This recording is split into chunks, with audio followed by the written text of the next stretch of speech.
Here's why Rhaenyra chose Daemon, even if it betrayed her crown. When you are the heir to the Iron Throne, and your romantic options include literally anyone in the Seven Kingdoms, choosing your chaos-loving, wife-murdering, perpetually exiled uncle is certainly a choice. Rhaenyra Targaryen had everything to lose and absolutely nothing to gain politically by marrying Daemon, and yet she did it anyway. This is the story of how desire conquered duty, how love became a weapon, and why sometimes the most dangerous thing a queen can do is follow her heart in a world that punishes women for having one. If you want to understand the most controversial marriage in Targaryen history and why it changed everything, hit that subscribe button and ring the bell, because we are breaking down a union that scandalized Westeros, and honestly, they kind of had a point. Let us start with the elephant in the room, or rather, the dragon in the throne room. Daemon Targaryen is not exactly husband material by any reasonable standard. This is a man who was exiled multiple times, who allegedly murdered his first wife, who has a reputation for violence and chaos that precedes him everywhere he goes. He is called the Rogue Prince for a reason, and that reason is not because he is quirky and misunderstood. He is dangerous, unpredictable, and has left a trail of political disasters wherever he goes. So naturally, Rhaenyra is obsessed with him. But before we judge her too harshly, we need to understand their history, because this is not some random attraction. Daemon has been in Rhaenyra's life since she was young. He gave her attention when she felt invisible. He treated her like an equal when everyone else treated her like a pawn. He saw her as Rhaenyra, not just the princess or the heir, but the actual person underneath all those titles. And for someone growing up in the suffocating world of royal court politics, that kind of recognition is addictive. Then there's the infamous brothel incident that we talked about before, the night that changed everything.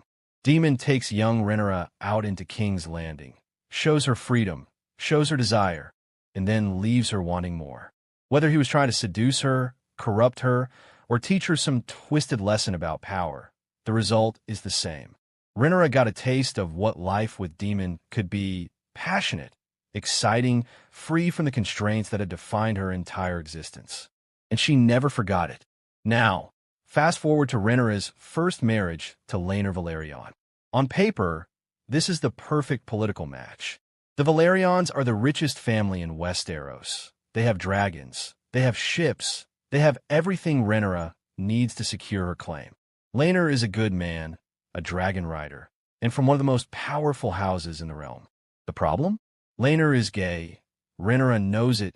Everyone knows it. And this marriage is never going to produce legitimate heirs the traditional way. So Rhaenyra does what she has to do. She finds love and passion elsewhere, specifically with Harwin Strong. But here is where things get complicated, because while Harwin gives her children and apparently some happiness, he is not Daemon. He is not Targaryen. He is not her equal in ambition or ruthlessness. He is a good man, a strong man, but he is not built for the game Rhaenyra is playing. And when Harwin dies, when Rhaenyra conveniently disappears or dies, depending on which version you believe, Rhaenyra is suddenly free. And who does she immediately marry? Daemon. Not a powerful lord who could bring her armies. Not a strategic match that would shore up her political weaknesses. Daemon. Let's talk about what this marriage cost her, because the price tag is astronomical. First, the optics are absolutely terrible. Rhaenyra marries her uncle days after her husband dies, which even by Targaryen standards is raising eyebrows. The timing alone suggests they might have been involved before Rhaenyra's death, which opens up a whole can of worms about conspiracy and murder. Every enemy Rhaenyra has, and she has plenty, now has ammunition. They can paint her as a woman ruled by lust, someone who would kill her own husband to be with her uncle, someone whose judgment is compromised by desire. Second, Daemon comes with baggage. He has enemies everywhere. He has a history of violent impulsiveness. He has children from his previous marriage to Rhaenyra Velaryon, which creates succession complications. He is not going to make Rhaenyra's life easier. He is going to make it more chaotic. Every lord who is already skeptical about a woman ruling now has to contend with Daemon Targaryen potentially being the power behind the throne, and nobody wants that. Third, this marriage alienates potential allies. The Valerians, who were Rhaenyra's strongest supporters, just lost their son in very suspicious circumstances, and now she is married to someone else before Rhaenyra's body is even cold. Corlys Valerian might continue supporting her because of his grandchildren, but the relationship is damaged. Other houses see this marriage as proof that Rhaenyra is reckless, that she prioritizes personal desires over political wisdom. So why does she do it? Why does Rhaenyra risk everything for Daemon? The simple answer is love, but let us dig deeper because this is Westeros and nothing is ever that simple. Rhaenyra chooses Daemon because he is the only person who sees her as she actually is. Not the heir who needs to be perfect, not the princess who needs to be controlled, not the woman who needs to be managed. Daemon sees Rhaenyra as a dragon, wild and powerful and meant to take what she wants. He does not try to tame her or protect her from herself. He encourages her worst impulses and her best instincts in equal measure. But there is something else, something darker and more practical. Rhaenyra knows what is coming.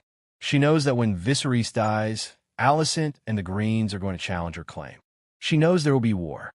And when you're preparing for war, you do not want a politically convenient husband who will smile at feasts and negotiate trade agreements. You want Daemon Targaryen. You want someone who will burn your enemies without hesitation. You want someone who is as ruthless as you need to be. Rhaenyra is not just choosing a husband. She is choosing a weapon. Think about it like this. Every other marriage Rhaenyra could make would be a defensive move, shoring up alliances, gathering support, playing politics. Marrying Daemon is an offensive move.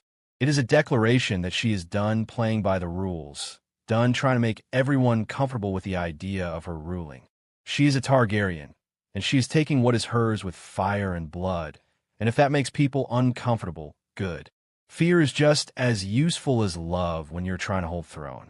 And here is the thing. Daemon believes in her claim absolutely. Incarnate.